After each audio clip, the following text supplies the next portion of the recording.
श्री स्वामी समर्थ अध्याय 9 कथा 7। शंकरराव राजे रायबहादूर पत्नीसह अक्कलकोट येथे आले।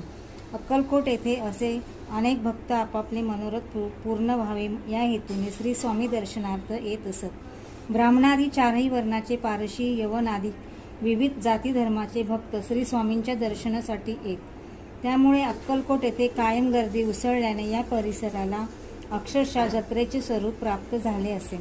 येथील गर्दीत आपापल्या श्री स्वामींचे दर्शन कसे घडावे या विवंचनेत असलेल्या शंकररावांची भेट सुंदराबाई सेवेकरणी सोबत झाली। सुंदराबाई लोभी वृत्तीची होती। शंकररावांनी सुंदराबाईंच्या कानावर त्यांची अडचण आणि व्याधी घातली तेव्हा सुंदरबाईंनी श्री स्वामी दर्शनाचा खात्रीशीर योग जुळवून आणण्याबद्दल 2000 रुपयांची मागणी केली। शंकरराव त्यास कबूल झाले। सांगितल्यानुसार सुंदरबाईंनी श्री स्वामींची शंकरासोबत भेट घडवली। श्री स्वामी त्यावेळी शेख नूरबाबाच्या दर्ग्यात होते। तेथे एका कबरीमध्ये छाटी टाकून ते निजले व म्हणाले, आम्ही तुमचे मरण चुकवले।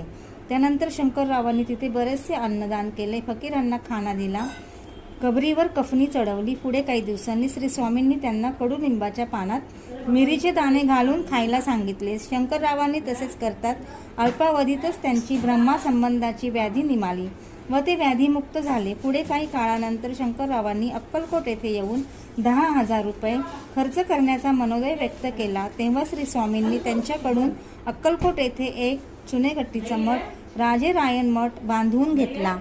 श्री स्वामी समर्थ अध्याय 9 समाप्ती। ओम श्री स्वामी समर्थ।